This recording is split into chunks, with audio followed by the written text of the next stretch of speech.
الحمد للہ رب العالمین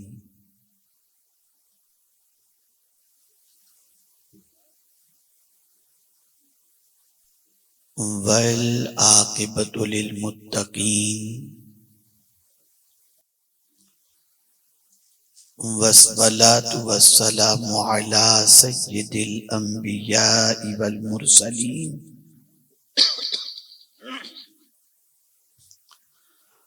وعلى آلہ واصحابہ الطیبین الطاہرین اما بعد فاعوذ باللہ من الشیطان الرجیم بسم اللہ الرحمن الرحیم ومن اعرض عن ذکری فإن له معیشة ضنکا وَنَحْشُرُهُ يَوْمَ الْقِيَامَةِ أَعْمَى قَالَ رَبِّ لِمَ حَشَرْتَنِي أَعْمَى وَقَدْ كُنْتُ بَصِيرًا قَالَ كَذَلِكَ أَتَتْكَ آيَاتُنَا فَنَسِيتَهَا وَكَذَلِكَ الْيَوْمَ تُنْسَى صدق اللہ العظیم۔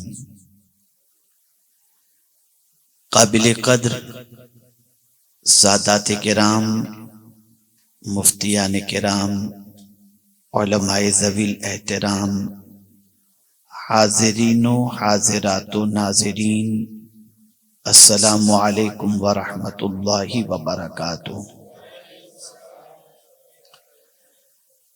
میرے پیارے آقا صلی اللہ تعالی علیہ وسلم کے پیارے دیوانوں، جس آیہ کریمہ کی تلاوت کا میں نے شرف حاصل کیا،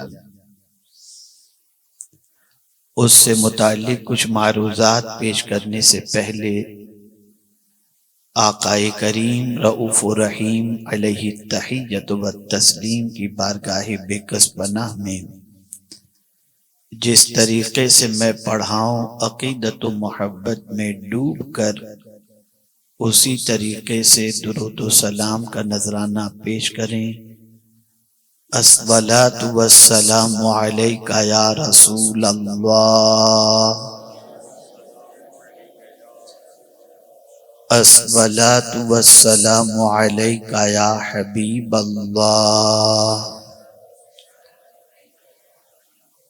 الصلاۃ والسلام علیک یا نبی اللہ، الصلاۃ والسلام علیک یا نور اللہ، وعلی آلک واصحابک یا حبیب اللہ، صلی اللہ تعالی علیہ وسلم۔ کام وہ لے لیجئے تم کو جو راضی کرے،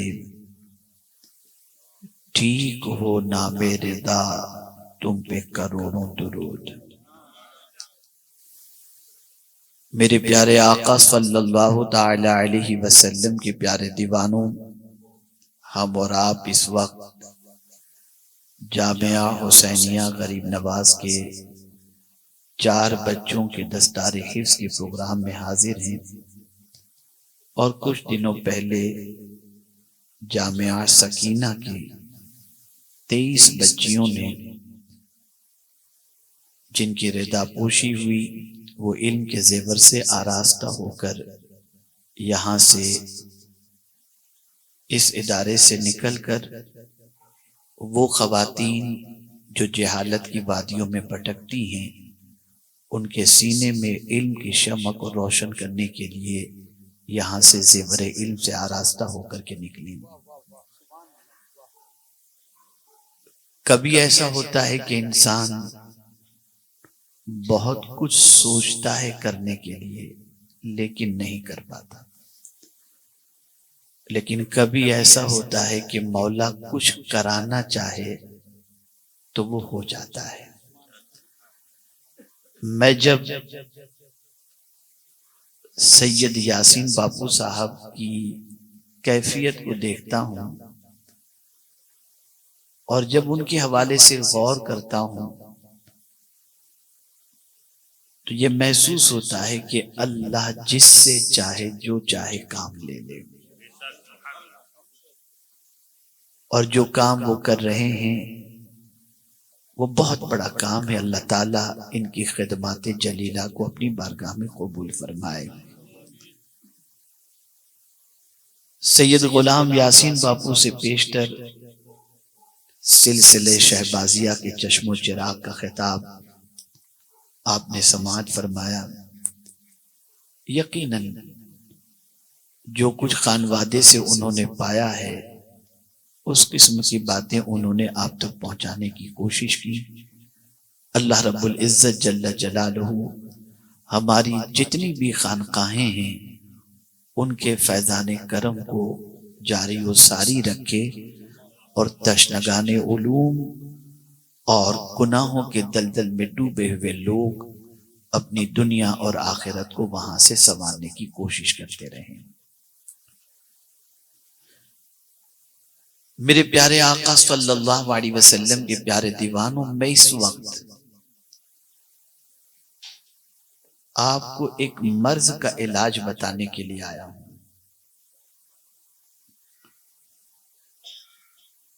اور یہ مرض اگر آپ دیکھیں گے تو غریبوں کو صرف نہیں ہے، یہ مرض ہر مسلمان کو الا ماشاءاللہ یہ لگا ہوا ہے۔ کسی سے بھی سن لیجئے آپ، سرمایہ دار سے پوچھیں تو کہے گا زندگی میں مزہ نہیں آتا۔ صاحب اقتدار سے پوچھیں، یار پتہ نہیں دل گھبراتا رہتا ہے۔ غریب سے پوچھیں، وہ بھی اپنی بے چینی اور بے قراری کی شکایت کرتا ہے۔ شاید ہی دنیا میں تلاش کرنے پر ہمیں کچھ لوگ ایسے مل جائیں جن کی زندگی سکون اور اطمینان سے گزرتی ہوئی دکھائی دے، ورنہ ہر ایک تنگ زندگانی کی شکایت کر رہا ہے۔ کیا وجہ ہے؟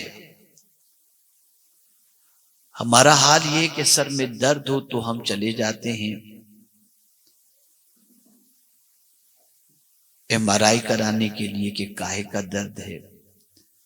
بخار نہ جائے تو ٹیسٹ کرواتے ہیں کہ ملیریا کا ہے، ٹائیفائیڈ کا ہے، کس کا ہے۔ غرض کہ ہر بیماری کے سلسلے میں ہم جا کر کے اپنا ٹیسٹ کراتے ہیں اور مرض کو جاننے کی کوشش کرتے ہیں، اور پھر اسی کے مطابق اپنا علاج کرواتے ہیں۔ لیکن ہمارے مرض اس کی نشاندہی بھی قرآن کرے گا، اور قرآن ایسی کتاب ہے جو مرض ہی نہیں بتاتا، مرض کا علاج بھی بتاتا ہے۔ دنیا کی لیبارٹری کے اندر آپ اگر جائیں گے تو وہاں صرف آپ کے مرض کی تشخیص ہوگی، علاج نہیں ہوگا۔ علاج کے لیے کہیں جائیے اور آپ ٹیسٹ کرانے کے لیے کہیں جائیے، لیکن اے اللہ تیری عظمتوں پر قربان کہ تو نے ایسی کتاب عطا فرمائی جس میں مرض کی وجہ بھی ہے اور مرض کا علاج بھی ہے۔ ہم قرآن کی روشنی میں سمجھنے کی کوشش کریں کہ یہ زندگی تنگ کیوں ہوتی جا رہی ہے، یہ تنگ زندگانی کی وجہ کیا ہے۔ اور جب اولیاء کی زندگی ہم دیکھتے تھے تو میرے پیارے آقا صلی اللہ علیہ وسلم کے پیارے دیوانوں، ان کے بنگلوں نہیں ہوتے تھے، چٹائی پر جتنے سکون کے ساتھ وہ نظر آتے تھے، آج کا بنگلوں میں رہنے والا بھی اتنے سکون کے ساتھ دکھائی نہیں دیتا۔ کیا چیز تھی ان کی زندگی میں؟ میں چاہوں گا، میں زیادہ لمبی تقریر کرنے کا عادی بھی نہیں ہوں اور نہ میرے پاس اتنا مواد ہوتا ہے، لیکن میں چاہوں گا تھوڑی دیر میں آج ایک سبق لے کر آپ اٹھیں، اللہ سے پوچھیں میرے مولا زندگی تنگ کیوں ہو گئی؟ رزق تنگ، زندگی تنگ، رشتہ تنگ، ہر چیز میں تنگی نظر آ رہی ہے۔ آدمی گھٹن محسوس کر رہا ہے، ایسا محسوس ہو رہا ہے کہاں جائیں، گھر میں جاتا ہے تو باہر نکلنے کو جی چاہتا ہے، باہر نکلتا ہے تو گھر جانے کو جی چاہتا ہے، لوگوں میں بیٹھتا ہے تو اس کی گھبراہٹ محسوس ہوتی ہے۔ اے اللہ ذرا وجہ بتا دے کہ ہماری زندگی تنگ کیوں ہو گئی۔ اس بات کو بھی اچھی طریقے سے ذہن میں رکھو، اچھی زندگی دینے والی ذات بھی اللہ کی ہے، اور تنگ زندگی کرنے والی ذات بھی اللہ کی ہے، کشادہ رزق دینے والی ذات بھی اللہ کی ہے، اور رزق میں تنگی پیدا کرنے والی ذات بھی اللہ کی ہے۔ قرآن کہتے ہیں اللہ یبسط الرزق لمن یشاء ویقدر، اللہ جس کا چاہتا ہے رزق کشادہ کر دیتا ہے، اور جس کا چاہتا ہے رزق تنگ کر دیتا ہے۔ تنگی بھی اس کے دستے قدرت میں، اور کشادگی بھی اس کے دستے قدرت میں، زندگی کی تنگی بھی اس کے دستے قدرت میں، اور زندگی کی کشادگی بھی اس کے دستے قدرت میں۔ آئیے ہم سمجھنے کی کوشش کرتے ہیں اور قرآن سے پوچھتے ہیں کہ اے قرآن تو بتا تنگ زندگانی کی وجہ کیا ہے، اور اس کے بعد ہم اگر واقعی اپنی تنگ زندگانی سے نکلنا چاہتے ہیں، رزق کی تنگی سے نکلنا چاہتے ہیں، قلب کے گھٹن سے نکلنا چاہتے ہیں، تو پھر قرآن جو فارمولہ دے اس فارمولے کو فالو کریں، تنگ زندگانی سے باہر آ جائیں گے، گھٹن سے باہر آ جائیں گے۔ اور اگر میں یہ کہوں تو غلط نہ ہوگا، زندگی بھی پر مسرت، موت بھی پر مسرت، اور قبر بھی راحت اور آخرت بھی راحت نصیب ہو جائے گی۔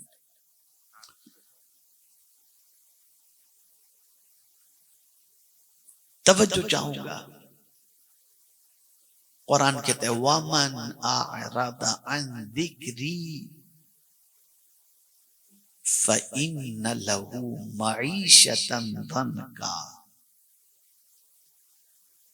اللہ فرماتا ہے جو میرے ذکر سے منہ پھیرے،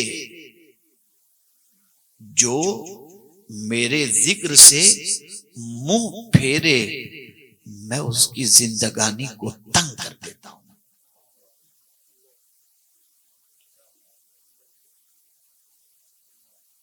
کیا مراد ہے ذکر سے؟ تو مفسرین کے 3 اقوال موجود ہیں۔ پہلا قول قرآن شریف، کہ جو قرآن سے منہ موڑے اللہ اس کی زندگانی کو تنگ کر دیتا ہے۔ دوسرا قول ہے جو اسلام سے منہ موڑے اللہ اس کی زندگانی کو تنگ کر دیتا ہے۔ تیسرا قول ہے جو مدینے کے تاجدار صلی اللہ علیہ وسلم سے منہ موڑے اللہ اس کی زندگانی کو تنگ کر دیتا ہے۔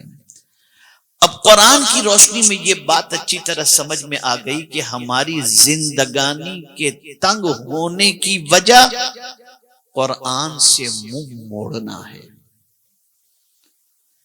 میرے پیارے آقا صلی اللہ تعالی علیہ وسلم کے پیارے دیوانوں، قرآن اللہ کی وہ کتاب ہے کہ اس کتاب سے جو بھی منہ موڑے گا اس کی زندگی کو اللہ تنگ کر دے گا، اور جو اس کتاب سے منہ موڑنے کی بجائے اس کتاب کی طرف اپنا منہ کرے گا، دل کرے گا، تو اللہ اس کی زندگانی میں اتنی برکت عطا کر دے گا کہ وہ زمین پر ہوگا، اس کے قریب ہونے والے کو وہ برکتوں سے مالا مال کر دے گا، اور زمین کے اندر جائے گا تو زمین کے اندر جانے کے بعد بھی اس کی بارگاہ میں اگر کوئی آئے تو اس کو بھی برکتوں سے وہ مالا مال کر دیا گا۔ سبحان اللہ۔ زندگانی تنگ ہو چکی، وہ کتاب جس کتاب کے اندر کوئی شک کی گنجائش نہیں ہے، وہ کتاب جس کو رب قدیر جل جلالہ نے نازل فرمایا، وہ کتاب کہ دنیا ترقی کے 1000 منازل طے کر لے لیکن اس کے باوجود اس قرآن کی ایک آیت جیسی آیت بنانے کی طاقت نہیں رکھتی، اور اس کتاب کو دیکھیے تنگ زندگانی کی بات ہے نا، سمجھ میں بات آ جائے گی. جب میرے کریم کو یہ کتاب نازل کرنا ہوئی، جگہ کہاں نازل کی جائے یہ کتاب؟ تو قرآن کہتا ہے لو انزلنا هذا القرآن على جبل لرأيته خاشعا متصدعا من خشیۃ اللہ. اگر اس قرآن کو ہم پہاڑ پر نازل کرتے تو تم دیکھتے کہ پہاڑ خشیت ربانی کی وجہ سے ریزہ ریزہ ہو جاتا. پہاڑ تھوڑا سا سوچو کتنا مضبوط ہوتا ہے، کتنا بڑا ہوتا ہے. کسی پرٹیکولر ایک پہاڑ کا تذکرہ نہیں، مطلق پہاڑ کی بات ہے. اب دنیا کا جو سب سے بڑا پہاڑ ہو، چاہے وہ ایوریسٹ ہی کیوں نہ ہو، اگر اس پر میرا مولا قرآن کو نازل کرتا تو اللہ کی خشیت کی بنیاد پر تم دیکھتے کہ پہاڑ ریزہ ریزہ یعنی سرما بن جاتا، خاک میں تبدیل ہو جاتا. تو مولا جب تیری کتاب کی اتنی طاقت ہے تو ذرا یہ بتا اس پہاڑ سے بھی طاقتور کون سی چیز ہے جہاں تو یہ کتاب نازل کرنا چاہتا ہے. تو قرآن ہی نے کہا اللہ اکبر علی قلبک، رسول اعظم تمہارے قلب پر ہم نے اپنی کتاب کو نازل فرمایا. تو پہاڑ سے بھی طاقتور اگر کوئی چیز ہے تو وہ مدینے کے تاجدار کا دل ہے، اللہ کے رسول صلی اللہ علیہ وسلم کا قلب اطہر. تنزیل من رب العالمین نزل به الروح الامین علی قلبک، علی قلبک. رسول اعظم صلی اللہ علیہ وسلم کے قلب اطہر پر قرآن نازل ہوا. بے چینی دل میں پیدا ہوتی ہے، چہرے سے تو پتہ چلتا ہے. تنگ زندگانی دل میں محسوس ہوتی ہے، چہرے سے تو ظاہر ہوتا ہے. آدمی پریشان ہے، زبان سے کہتا ہے، دل اس کا پریشان ہوتا ہے. آدمی کے چہرے سے پتہ چل جاتا ہے کہ اس کا جو ہے دل اداس ہے. دل اداس ہو چہرہ اترا ہوا ہوگا، دل خوش ہو چہرہ بالکل سرخ ٹمٹماتا ہوا نظر آئے گا. اللہ نے اپنی کتاب کو نازل کرنے کے لیے جس جگہ کا انتخاب فرمایا وہ مدینے کے تاجدار صلی اللہ علیہ وسلم کا دل. اگر میں تھوڑا اور آگے بڑھ کر کے عرض کروں تو آپ کو بہت اچھا لگے گا اور سمجھ میں بات بھی آ جائے گی. چونکہ کتاب بھی پاک، روئے زمین پر سب سے پاک اگر کوئی جگہ ہے تو مدینے کے تاجدار کا دل ہے. اسی لیے اعلیٰ حضرت کہتے ہیں چمک تجھ سے پاتے ہیں سب پانے والے، میرا دل بھی چمکا دے چمکانے والے.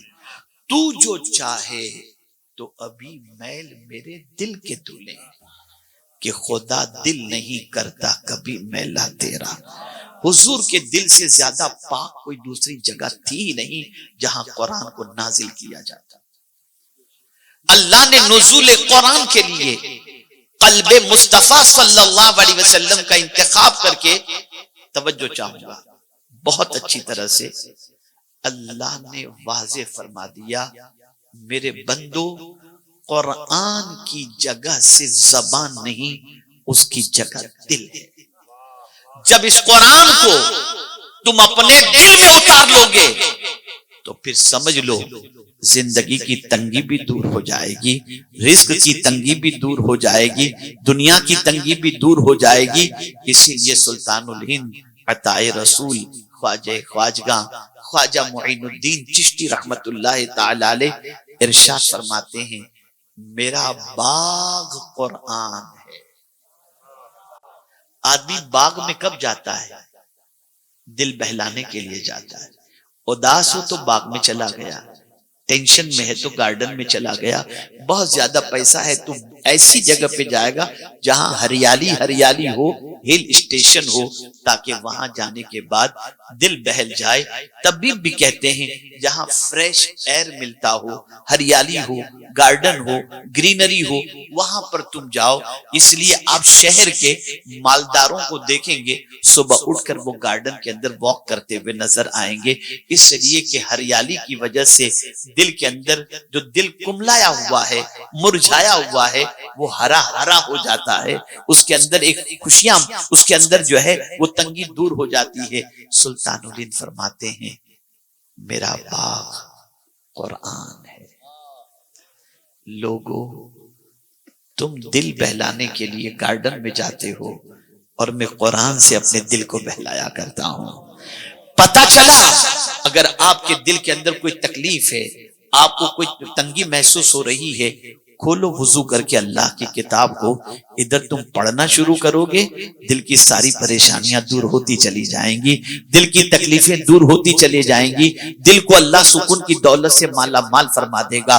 میرے پیارے آقا صلی اللہ علیہ وسلم کے پیارے پیارے دیوانوں، اللہ فرماتا ہے اگر تم ریزن جاننا چاہتے ہو کہ تمہاری روزی میں تنگی کیوں ہے، تمہاری زندگی میں تنگی کیوں ہے، تو ایک ہی وجہ ہے، اور وہ وجہ یہ ہے کہ تم نے میرے ذکر سے اپنا منہ موڑ دیا،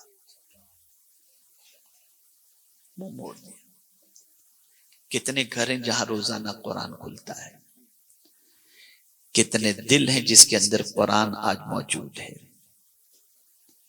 اسی لیے میں کہا کرتا ہوں مغربی دنیا میں سائنٹسٹ موجود ہیں، امریکہ میں، یورپ میں، سب جگہ آپ کو بڑے بڑے دنیاوی تعلیم یافتہ ملیں گے، لیکن اگر آپ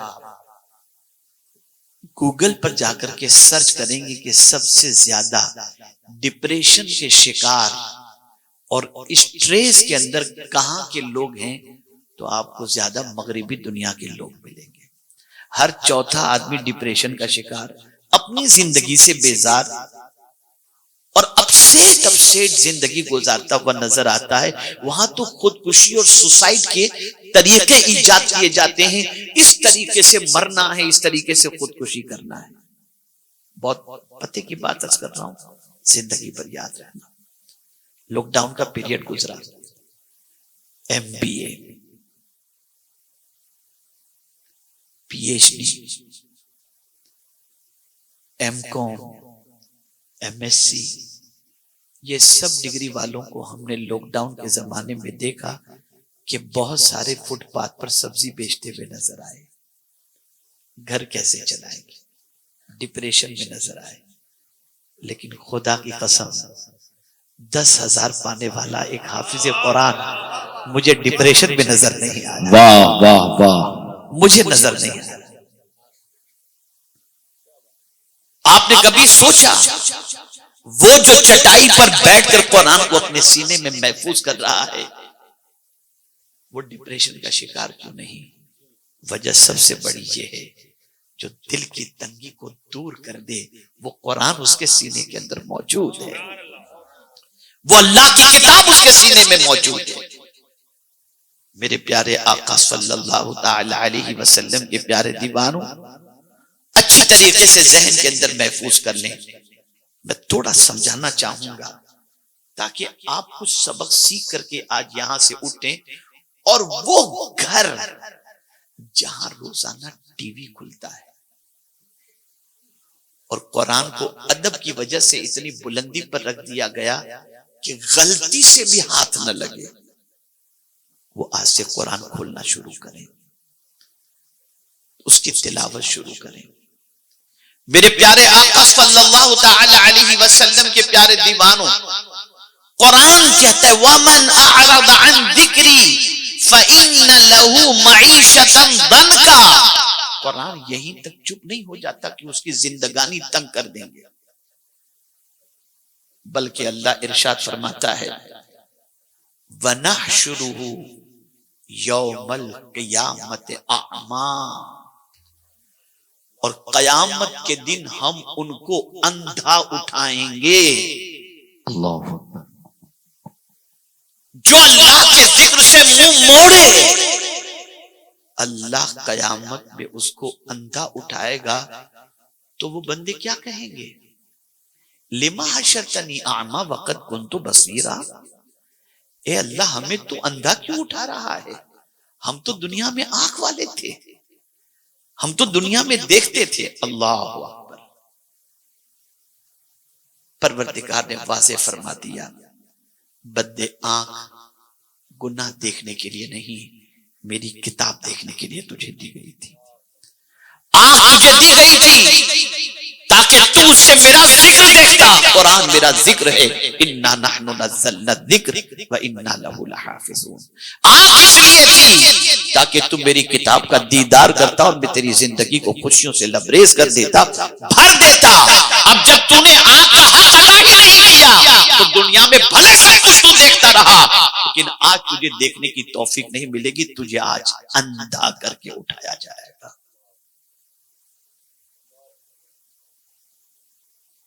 وہ نوجوان جو رات کے اندھیرے میں نہ جانے کیا کیا یوٹیوب پر دیکھتے ہیں، وہ لوگ جن کو اللہ کی کتاب نہ دیکھنے کا خیال ہے اور نہ اللہ کی کتاب کے پڑھنے کا جذبہ ہے، وہ لوگ اچھی طریقے سے ذہن میں رکھیں، بڑے سے بڑا بنگلو بنا لو، بڑے سے بڑا ایئر کنڈیشن لگا لو، بڑے سے بڑے گارڈن بنا لو، سوئمنگ پول بنا لو، تمہاری زندگی میں سکون اسی وقت آئے گا جب تمہارا تعلق اللہ کی کتاب کے ساتھ مضبوطی کے ساتھ ہوگا۔ یہ کتاب کتنی عظمت والی کتاب ہے۔ کسی نے میرے آقا صلی اللہ علیہ وسلم کی بارگاہ میں عرض کیا، طبیعت بے چین رہتی ہے حضور کیا کروں؟ آقا کریم صلی اللہ علیہ وسلم نے نسخہ عطا فرمایا، ارشاد فرمایا وضو کر کے مسجد میں جاؤ اور اگر وہاں درس قرآن کی محفل چل رہی ہو تو بیٹھ جاؤ۔ جب تم درس قرآن کی محفل میں بیٹھو گے نا، اللہ تمہارے دل پر سکون نازل فرمائے گا، اور اگر درس قرآن کی محفل نہیں چل رہی، وضو کر کے اللہ کے گھر میں جاؤ اور قرآن کھولو، پڑھنا شروع کرو، ادھر پڑھو گے ادھر اللہ تمہارے دل پر سکینہ نازل فرما دے۔ سبحان اللہ۔ سگریٹ سے سکون نہیں ملتا، ڈرگ سے سکون نہیں ملتا، شراب سے سکون نہیں ملتا، پکچر سے سکون نہیں ملتا، زنا سے سکون نہیں ملتا، سکون تو اللہ کی کتاب کی تلاوت میں۔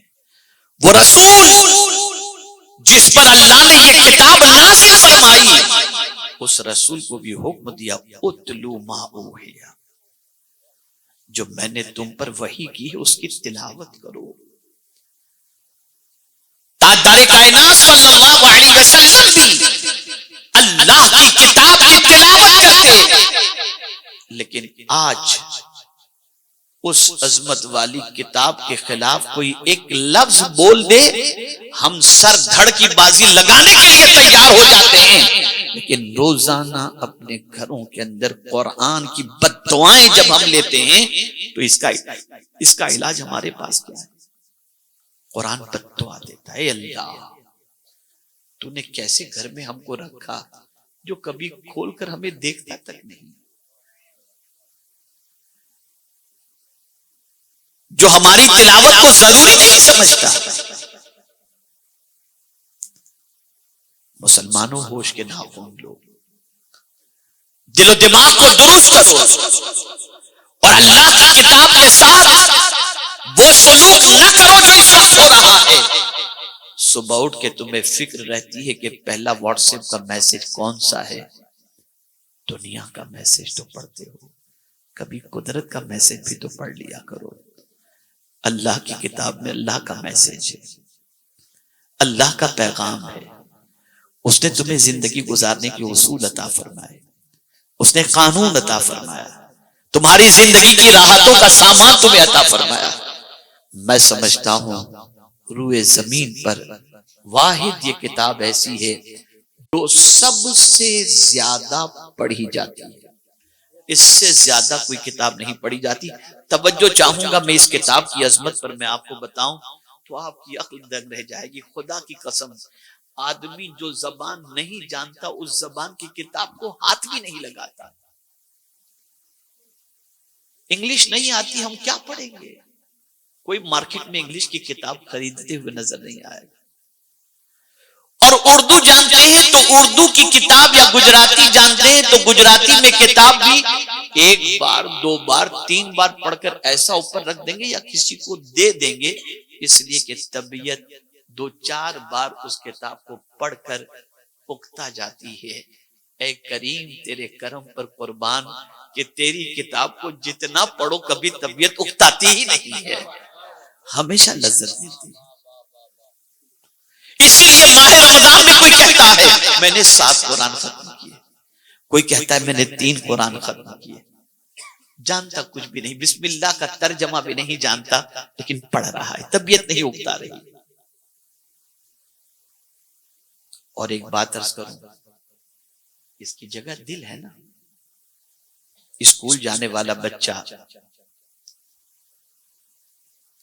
اسکول جاتا ہے، اسکول بیگ لے کر جاتا ہے تو وہ اسکول بیگ جو ہے نا وہ پیچھے لٹکاتا ہے. آپ دیکھتے ہیں آج کل کے جو اسکول بیگ نکلے ہیں نا وہ پیچھے لٹکا، ساری کتابیں پیچھے. لیکن خدا کی قسم یسرن القرآن لے کے جانے والا بھی مدرسے کا بچہ کبھی ایسا کوئی بیگ استعمال نہیں کرتا کہ یسرن القرآن پیچھے ہو، وہ سینے سے لگا کر کے مدرسے پڑھنے کے لیے جاتا ہے. مزاج دیا جا رہا ہے بندے یہ کتاب کی جگہ دل ہے. رسول گرامی وقار صلی اللہ علیہ وسلم نے فرمایا وہ دل ویران ہے، وہ دل ویران ہے جس دل کے اندر قرآن کا کوئی حصہ موجود نہ ہو. اس کتاب سے ہم نے اپنا رشتہ کمزور کر دیا جو کتاب اٹھانے کے لیے، جو کتاب بلندی پر لے جانے کے لیے ہے، جو کتاب ترقی کی شاہراہ پر گامزن کرنے کے لیے. ہم اپنے آپ کو غوث پاک کا دیوانہ کہتے ہیں، کہنا بھی چاہیے. لیکن خواتین یہاں پر موجود ہیں، اگر سن رہی ہیں تو ذرا غور سے سنیں. سیدنا غوث الثقلین رضی اللہ المولا تبارک و تعالی عنہ شکم میں مادر سے 17 پارے کے حافظ کیسے پیدا ہوئے؟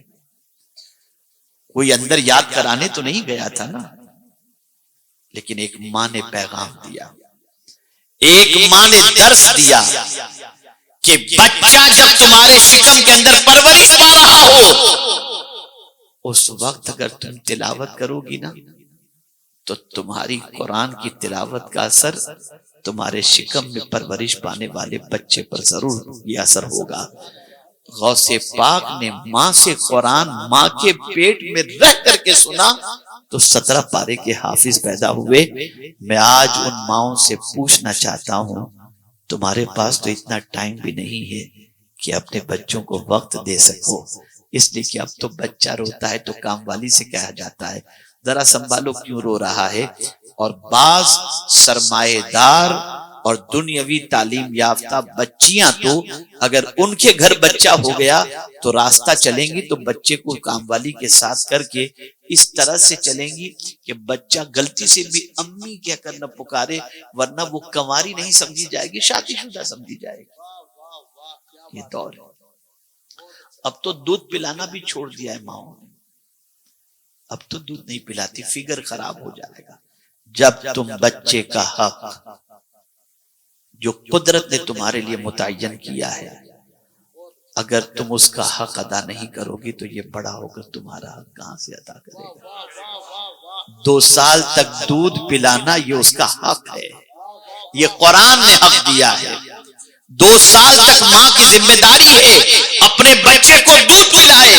ہاں اگر اس کے دودھ سے بچے کا پیٹ نہیں بھرتا تو باہر کے دودھ کا انتظام کر سکتی ہے، لیکن وہ جو اپنے فگر کے لیے بچے کی پیدائش کے بعد سے ہی کچھ دنوں کے بعد اس کو دودھ پلانا چھوڑ دے، جو بچے کا حق مارے گی عورت، بچہ اس کا حق کہاں سے ادا کرے گا؟ اور سن لو، ڈبے کے دودھ سے طاقت تو مل سکتی ہے، ماں کی ممتا نہیں مل سکتی۔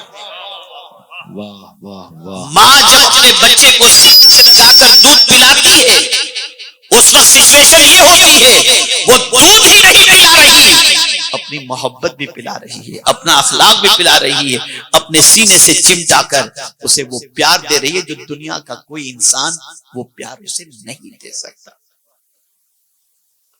اے رسول گرامی وقار صلی اللہ علیہ وسلم کے دیوانوں، مائیں قرآن پڑھا کرتی تھی، مائیں اللہ کی کتاب کی تلاوت کیا کرتی تھی، مائیں اللہ عز و جل کی کتاب کو حرز جاں بنائی ہوئی تھی۔ اور میری بہنیں غور سے سنیں تاکہ محسوس ہو سکے کہ کیا سننا چاہیے۔ ام المؤمنین حضرت عائشہ صدیقہ رضی اللہ تعالی عنہ ہر ہفتے اپنے گھر جایا کرتی تھی، میکے جایا کرتی تھی، ٹائم پر جاتی، ٹائم پر آ جاتی، حضور صلی اللہ علیہ وسلم انہیں بھیجتے بھی تھے۔ ایک مرتبہ ام المؤمنین حضرت عائشہ صدیقہ رضی اللہ تعالی عنہ کو آنے میں تاخیر ہوئی، گئی تھی اپنے ابا کے گھر، آنے میں لیٹ ہو گئی، سرکار تشویش میں کیا بات ہے ابھی تک حمیرہ نہیں آئی۔ حضور پیار سے ام المؤمنین حضرت عائشہ صدیقہ رضی اللہ تعالی عنہ کو حمیرہ کہا کرتے تھے، پریشان تھے کہ کیوں ابھی تک نہیں آئی۔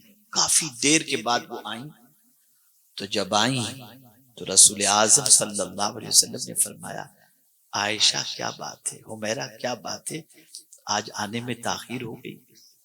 عرض کرتی حضور وقت ہی پر نکلی تھی، وقت ہی پر نکلی تھی جیسے ہمیشہ نکلتی ہوں، لیکن جب آپ جب آپ کی مسجد کے قریب سے میں گزری تو مسجد سے کسی کی قرآن کی تلاوت کی آواز آئی، اور وہ قرآن اس طرح سے پڑھ رہے تھے کہ میرے پیر وہی جم گئے اور میں قرآن سننے میں ڈوب گئی، مجھے پتہ ہی نہیں چلا کتنا وقت گزر گیا۔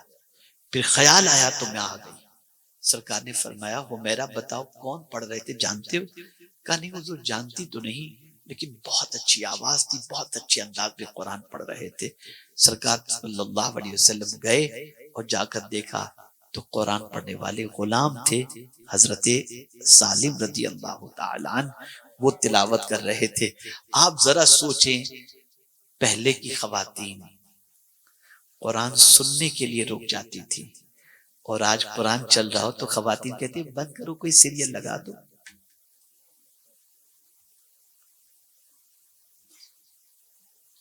ذرا سوچو، اندازہ لگاؤ، نسلیں یوں ہی برباد نہیں ہو رہی، نسلوں کی بربادی کی وجہ وہ جڑ خراب ہو گئی ہے جہاں سے بچوں کا جنم ہوتا ہے، اور وہ درخت کی جڑ برباد ہو گئی جہاں سے بچے بگڑتے ہوئے نکل رہے ہیں۔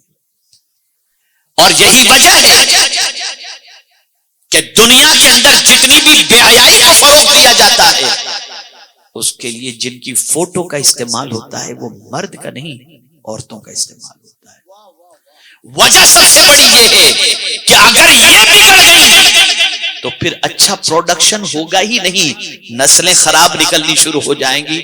میں مبارکباد پیش کرتا ہوں سید یاسین باپو کو، جنہوں نے ادارہ بچیوں کا قائم کر کے اچھی ماؤں کا پروڈکشن شروع کر دیا ہے۔ واہ واہ، مجھے امید ہے کہ وہ بچیاں جنہوں نے زیور علم سے اپنے آپ کو آراستہ کیا ہے، یہاں وہ بچیاں ذہن کے اندر میری بات کو محفوظ کر لیں، علم اپنی جگہ پر ہے، علم دماغ سنوارتا ہے اور اخلاق دل سنوارتا ہے، علم کے ساتھ اخلاق کا ہونا بے پناہ ضروری ہے۔ اس بات کو ذہن میں رکھو، حضور صرف معلم بن کر کے نہیں آئے بلکہ متمم اخلاق بن کر کے بھی تشریف لائے ہیں۔ اس لیے یاد رکھیں، یہاں میرا اپنا ایک جملہ ہے، ذہن کے اندر محفوظ کر لیں، آج ہمارے نوجوان جب شادی کرنا چاہتے ہیں تو پہلے تو لگتی کس کے جیسی ہے لڑکی، رنگ کیسا ہے، رنگ کیسا ہے، لگتی کیسی ہے،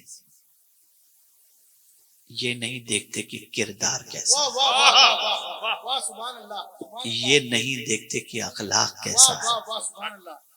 توجہ چاہوں گا جملے پر، اچھا رنگ آنکھ کو سکون دیتا ہے اور اچھے اخلاق دل کو سکون عطا کرتے ہیں. لڑکی گوری ہو لیکن زبان دراز ہو تو آپ کا جینا حرام ہو جائے گا، لیکن اگر لڑکی کالی ہو لیکن با اخلاق ہے تو آپ کی زندگی خوشیوں سے بھر دے گی. واہ واہ واہ واہ واہ.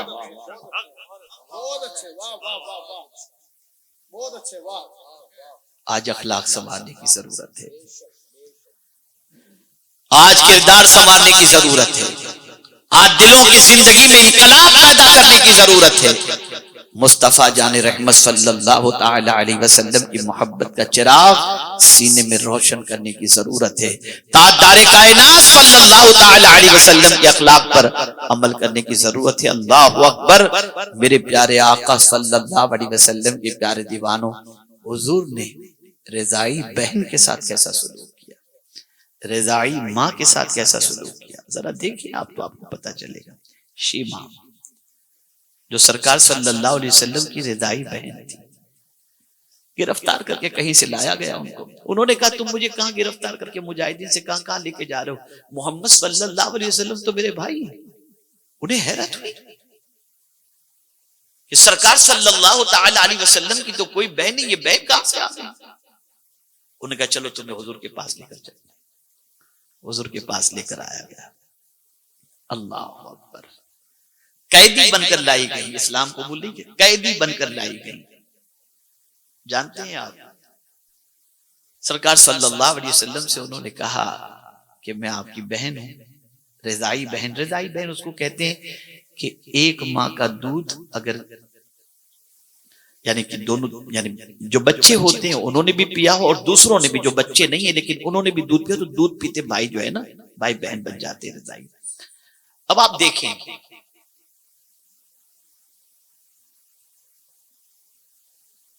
رسول اعظم صلی اللہ علیہ وسلم سے انہوں نے کہا کہ میں آپ کی بہن ہوں، تو سرکار نے فرمایا اس کا کوئی ثبوت، کوئی دلیل، کوئی پروف؟ کہا ہاں حضور، جب آپ چھوٹے تھے میں چھوٹی تھی اور بکریاں جب چرا رہے تھے نا تو ایک مرتبہ آپ نے مجھے میری پیٹھ پر کاٹ لیا تھا بچپن میں، وہ نشان آج بھی میرے پیٹھ پر موجود ہے. سرکار نے سنا، فوراً آنکھوں سے آنسو جاری ہو گئے. فرمایا کیا چاہتی ہو میری بہن؟ میرے پاس رہنا چاہتی ہو تو زندگی کی ساری خوشیاں تم پر نچھاور کر دوں گا. واہ سبحان اللہ. اور اگر اپنے قبیلے میں جانا چاہتی ہو تو جو چاہے تم ساتھ لے کر کے جا سکتی ہو، میں تمہیں عطا کرنے کے لیے تیار. یہ پیغمبر رحمت صلی اللہ علیہ وسلم. اپنی رضائی ماں کے ساتھ سلوک کیسا، دائی حلیمہ کے ساتھ سلوک کیسا. صحابہ کرام جلوہ گر ہیں. ایک خاتون تشریف لاتی ہیں، سرکار اٹھ جاتے ہیں، آگے بڑھتے ہیں. جیسے وہ قریب آئیں حضور نے اپنی چادر بچھا دی. وہ چادر جس کے بارے میں امام کہتے ہیں وہ ساعتیں دی ہیں خدا نے دامن محبوب کو، جرم کھلتے جائیں گے وہ چھپاتے جائیں گے. آپ اندازہ لگائیں رسول گرامی وقار صلی اللہ تعالی علیہ وسلم کے پیارے جواب. ایک مرتبہ درود شریف پڑھ لیں. اللہم صلی علی سیدنا و مولانا محمد معدن الجود والکرم والہ وصحابہ مبارک وسلم. میرے پیارے آقا صلی اللہ علیہ وسلم کے پیارے دیوانوں، الحمدللہ وہ عظیم شخصیت جو نبی اعلیٰ حضرت ہیں اور سرکار حضور مفتی اعظم ہند علیہ رحمت والرضوان کے نواسے ہیں. میں ایک بات آپ کے سامنے عرض کروں، ضمناً یاد آ گئی ہے تو اعلیٰ حضرت عظیم البرکت امام عشق و محبت کا ایک عمل تھا، اور وہ عمل یہ تھا کہ 14 شعبان سے پہلے اعلیٰ حضرت بریلی شریف کے رہنے والوں کو اپنے گھر پر بلاتے اور بلا کر کے کہتے 15ویں شب اللہ تعالیٰ سب کو معاف فرما دیتا ہے لیکن سینے میں کینہ رکھنے والوں کو معاف نہیں کرتا، اس لیے آج تم ایک دوسرے کو معاف کر دو تاکہ شب برات اللہ تمہیں معاف فرما دے. تو جوڑنے کا کام جو امام کر رہے تھے آج حضرت منانی میاں صاحب مدث اللہ العالی یہی کام کرتے ہوئے دکھائی دے رہے. اللہ تعالیٰ حضرت کی عمر میں برکتیں عطا فرمائے. اور درازی عمر بالخیر عطا فرمائے۔ میں زیادہ وقت نہیں لوں گا، اب آئیے گفتگو کو سمیٹنے کی کوشش کروں گا۔ میرے پیارے آقا صلی اللہ علیہ وسلم کے پیارے دیوانوں، تو رسول گرامی وقار صلی اللہ تعالی علیہ وسلم کھڑے ہو گئے، اپنی چادر بچھا دی، اور جب وہ ضعیفہ خاتون آئیں، سرکار صلی اللہ علیہ وسلم نے انہیں چادر پر بٹھایا اور ان کے سامنے دو زانو خود بیٹھ گئے، دو زانو ادب کے ساتھ۔ صحابہ کو حیرت ہوئی کہ یہ کون سی خاتون ہے جس کے لیے حضور اس طریقے سے بیٹھے۔